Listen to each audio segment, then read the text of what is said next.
మా సిద్ధు ఇద్దరు ఆలయాల్లో సంధ్యాహారతలు వీక్షించి శ్రీరామకృష్ణుడు ఉన్నటువంటి గదివైపుగా వాళ్ళు మాట్లాడుకుంటూ నడుచుకుంటూ వస్తున్నారు. సిద్ధు మాతో చెప్పాడు, ఇది రాణి రాసమణి నిర్మించినటువంటి ఆలయం, ఇక్కడికి ప్రతిరోజు కూడా అనేక మంది యాత్రికులు వస్తారు, చాలామంది భక్తులు వస్తారు, వాళ్ళందరికీ కూడా అన్నదానం జరుగుతూ ఉంటుంది అని చెప్పాడు. ఇలా మాట్లాడుకుంటూ వాళ్ళు శ్రీరామకృష్ణుల వారు ఉన్నటువంటి గది దగ్గరికి వచ్చారు. గది తలుపులు మూసి ఉన్నాయి. ఈ గబక్కని మా లోపలికి వెళ్ళటానికి సిద్ధపడలేదు.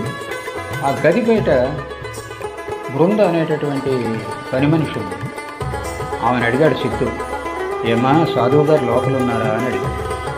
ఉన్నారండి అని చెప్పాడు.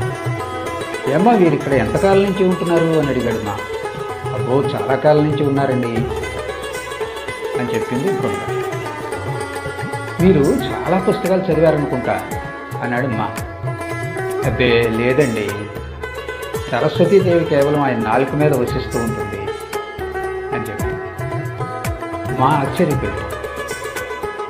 ఏ పుస్తకాలు చదవకుండా ఇంత మహాపురుషుడయ్యే అవకాశం ఉందా అని చెప్పి ఆశ్చర్యపోయి, ఏమ్మా మేము ఇప్పుడు లోపలికి పోవచ్చా, ఆయన సంధ్య వార్చుకుంటారనుకుంటాను, మేము ఇప్పుడు లోపలికి పోవచ్చా, కాస్త మేము వచ్చామని ఆయనతో చెప్తావా అని అడిగారు. ఇంకా అదేం లేదండి, మీరు వెళ్ళి కూర్చోవచ్చు లోపల అని చెప్పి తలుపు తీసుకుని మా సిద్ధు లోపలికి వెళ్ళారు. సాంబ్రాణి ధూపం వేసి ఉంది గదిలో, అందుచేతనే గది తలుపులన్నీ కూడా మూసి ఉన్నాయి. శ్రీరామకృష్ణుడు ఒంటరిగా మంచం మీద కూర్చున్నారు. మా సిద్ధు ఇద్దరు లోపలికి ప్రవేశించి ముక్కులే సహస్తాలతో ఆయనకి ప్రణామం చేశారు. ఆయన వారిద్దరిని కూడా కూర్చోమన్నారు.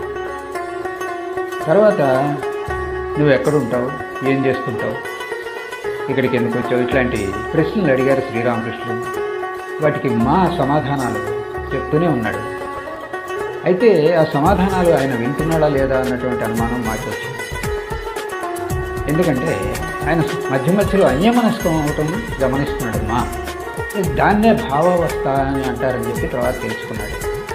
ఇది ఎట్లా ఉంటుందంటే ఈ భావావస్థ అన్నది ఒక గ్యాలం తీసుకుని చేపకం పట్టడానికి నది ఒడ్డున కూర్చుంటాడు. ఆ గ్యాలంకి ఎర్ర తగిలించి నీళ్ళలో వదిలి ఆ గ్యాలానికి ఒక బెండు వేళ్లాడుతుంటుంది, అది నీటి మీద తేలుతూ ఉంటుంది. దాని వంకే చూస్తూ కూర్చుంటాడు ఆ చేపలు పట్టు.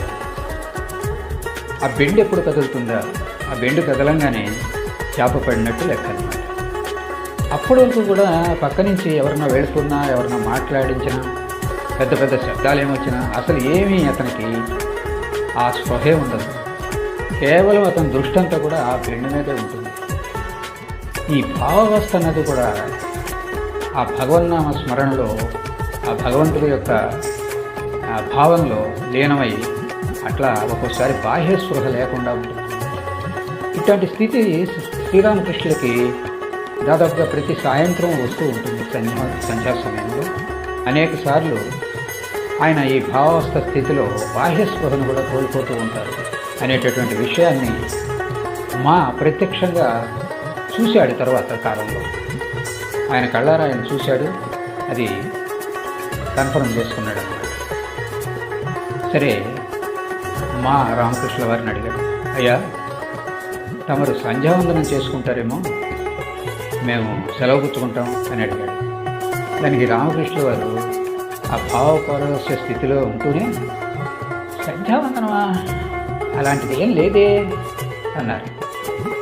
సరే, తర్వాత కొన్ని మాటలు జరిగాక మా సెలవు పుచ్చుకొని బయలుదేరుతున్నాడు వెళ్ళటానికి.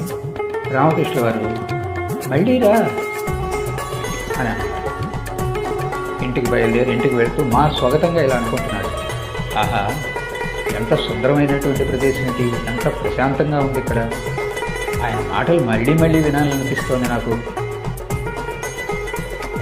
రేపో ఎల్లుండో తీరిక చేసుకొని కాస్త పెందలాడే వస్తాను ఇక్కడికి, అని అనుకుంటూ ఇంటి వైపుగా సాగిపోయాడు. ఇది మా యొక్క అంటే మహేంద్రనాథ్ గుప్తా యొక్క ప్రథమ సందర్శనం శ్రీరామకృష్ణుల వారిని మొట్టమొదటిసారి కలిసినటువంటి సంఘటన. తర్వాత రెండవసారి ఏం జరుగుతుంది ఏమిటి తర్వాత వచ్చేటటువంటి ఎపిసోడ్లో చూద్దాం.